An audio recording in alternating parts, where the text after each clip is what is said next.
के लिए चंद पंक्तियों से अपनी बात शुरू करूंगा कि कैसा ये हादसा है मेरी जिंदगी के साथ, कैसा ये हादसा है मेरी जिंदगी के साथ, मैं हूं किसी के साथ, मेरा दिल किसी के साथ।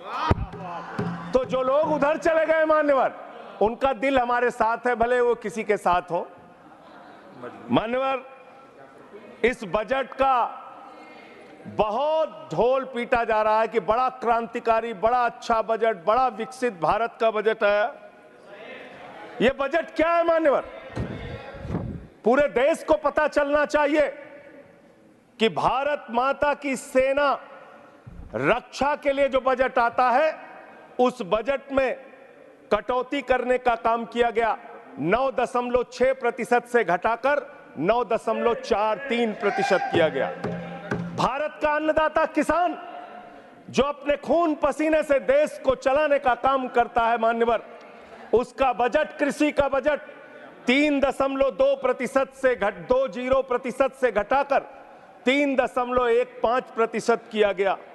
स्वास्थ्य का बजट, हिंदुस्तान 144 करोड़ लोगों का देश है मान्यवर, लेकिन बड़े अफसोस के साथ कहना पड़ रहा है कि स्वास्थ्य का बजट 1.97% से घटाकर 1.85% किया गया। ट्रांसपोर्ट का बजट 11.48% से घटाकर 11.28% किया गया। पेंशन, जहां एक तरफ पुरानी पेंशन की बहाली की मांग हो रही है, लाखों कर्मचारी सड़क पर हैं और मांग करते हैं कि पुरानी पेंशन बहाल किया जाए। इस सरकार ने पेंशन का बजट 5.20% से घटाकर 5.04% करने का काम किया।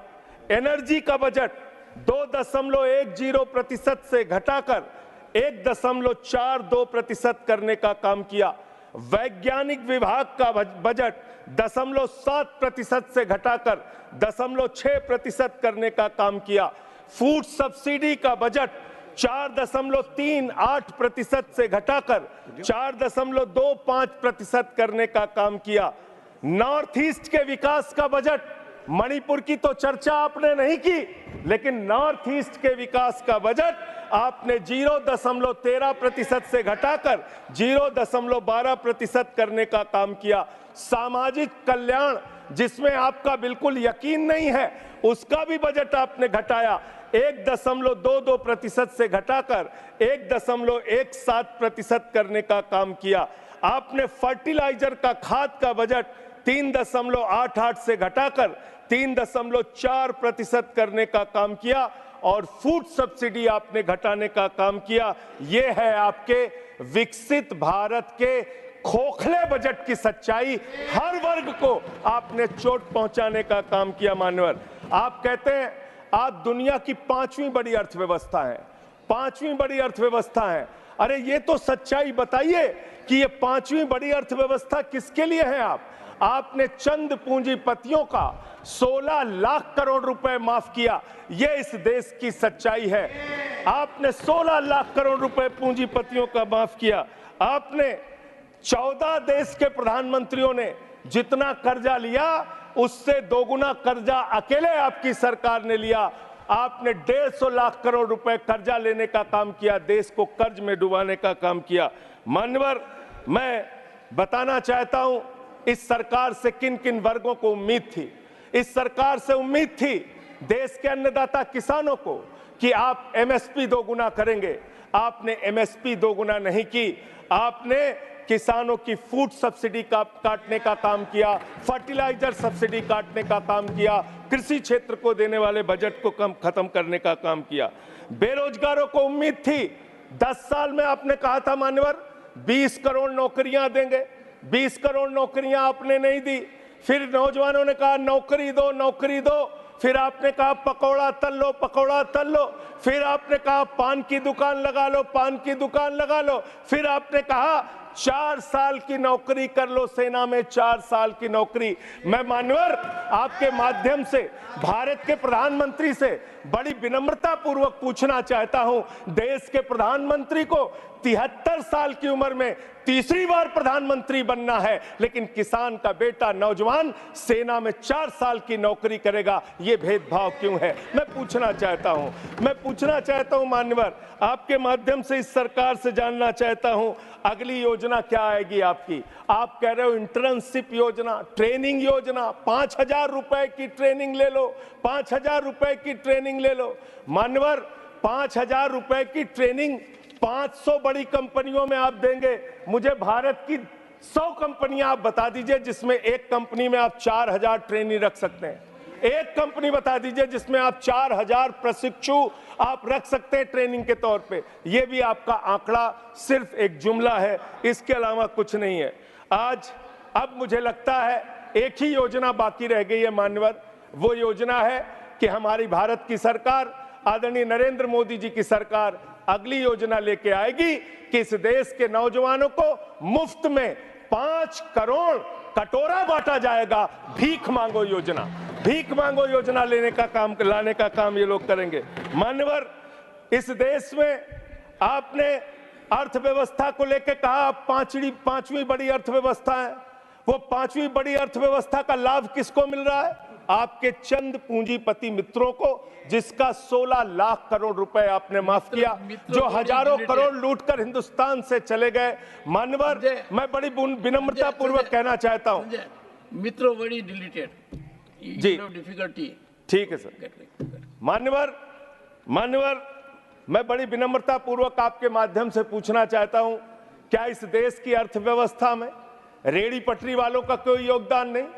जो 10 करोड़ रेहड़ी पटरी वाले पूरे देश में हैं, उनका कोई योगदान नहीं है क्या मान्यवर? वो भी सरकार को टैक्स भरते हैं। आपकी सरकार उनको भी फूटी आंख से देखना नहीं चाहती। आपने रेहड़ी पटरी वालों को कहा अपने नाम के आगे नेम प्लेट लगाओ, अपने नाम के आगे नेम प्लेट लगाओ। हिंदुओं की, मुसलमान, दलितों के पीछे आदिवासी हो, क्या हो ये बताओ। मैं पूछना चाहता हूं, आपके माध्यम से सरकार के कहना चाहता हूं मान्यवर, अगर नेम प्लेट लगवाना है तो लगवाइए गले में नेम प्लेट। नीरव मोदी के गले में नेम प्लेट लगवाइए कि 20,000 करोड़ रुपए हिंदुस्तान का वो बाकी है।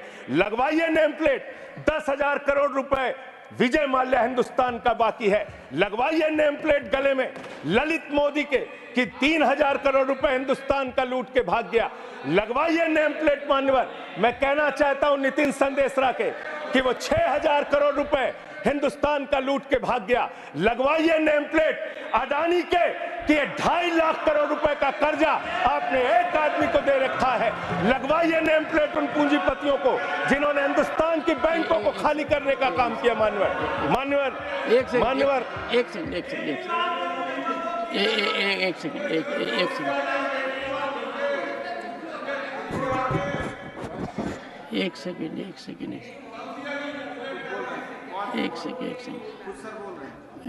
Honorable member, and you are a senior person.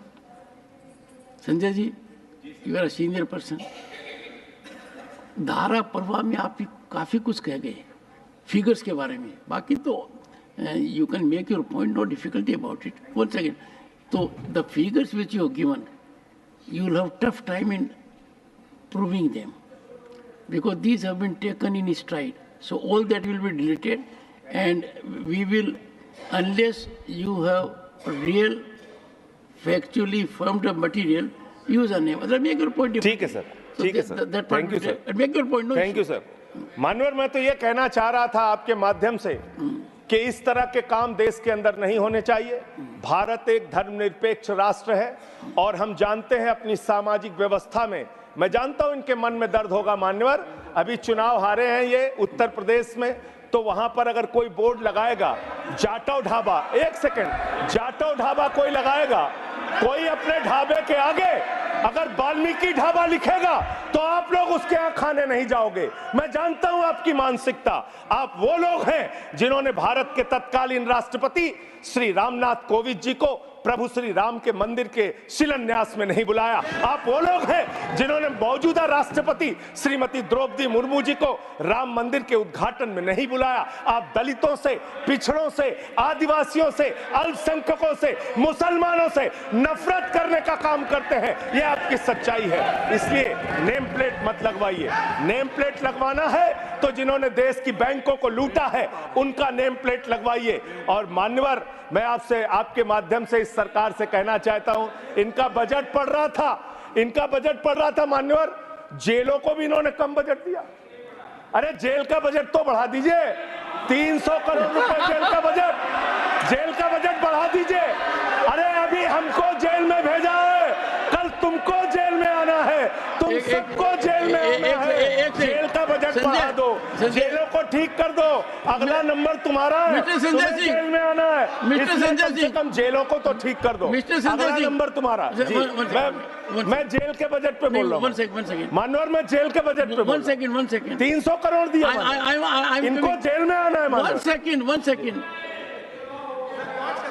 सदन के नेताजी से मैं अनुरोध करूंगा कि ये बहुत मार्मिक अपील है जेल का बजट बढ़ाने के लिए, और इस पर आप गौर फरमाइए। धन्यवाद सर, धन्यवाद सर। ठीक है ना, धन्यवाद सर। एक पृष्ठभूमि भी है मान्यवर, इसका ध्यान रखा जाएगा। अध्यक्ष महोदय, इन्होंने न्यायपालिकाओं के लिए जो बजट रखा वो नाकाफी है। 5 करोड़ केसेस पेंडिंग है इस देश के अंदर, और 6 लाख लोगों को पूरे देश में जेलों में रखा गया है, जिसमें करीब 76% अंडर ट्रायल हैं। इसका मतलब आपका मकसद न्याय दिलाना नहीं है, आपका मकसद किसी मामले की सच्चाई तक पहुंचना नहीं है, आपका मकसद है पकड़ पकड़ के एक एक व्यक्ति को जेल में डालना। आपने दिल्ली के मुख्यमंत्री को, जिनकी शुगर 36 बार 50 से नीचे जा चुकी है, आपने दिल्ली के मुख्यमंत्री को पकड़ के जेल में डाल दिया। नहीं मानवर, अब इनको बार बार मौका मत दीजिए, मुझे अपनी बात पूरी करने दीजिए। I am not yielding sir, I am not. आपने 2 बार कहा, हैबिट बना लिया इन्होंने सर। दिल्ली के मुख्यमंत्री को सर इन्होंने पकड़ के जेल में डाल के रखा। दिल्ली के शिक्षा मंत्री को इन्होंने 2 साल से जेल में रखा। दिल्ली के स्वास्थ्य मंत्री को इन्होंने 2 साल से जेल में रखा।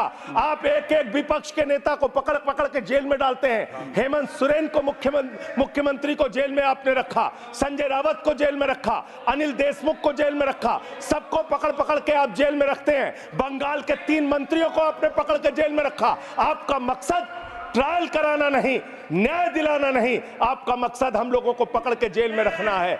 जितना जेल में डालोगे, मैं आपसे कहना चाहता हूं, जितना जेल में डालोगे उतना गर्त में जाओगे। जिसने भी ये राजनीति की है उसका समापन हो गया है। अभी 240 पे पहुंचे हो, कल 24 पे पहुंचोगे, इसके बाद 2 पे भी आओगे। मैं तो 1-2 मिनट और मैं बस कह के अपनी बात खत्म करूंगा, मेरे टाइम में से उसको काट लीजिएगा। मान्यवर, भेदभाव की बात, सबसे भेदभाव इनको करना है।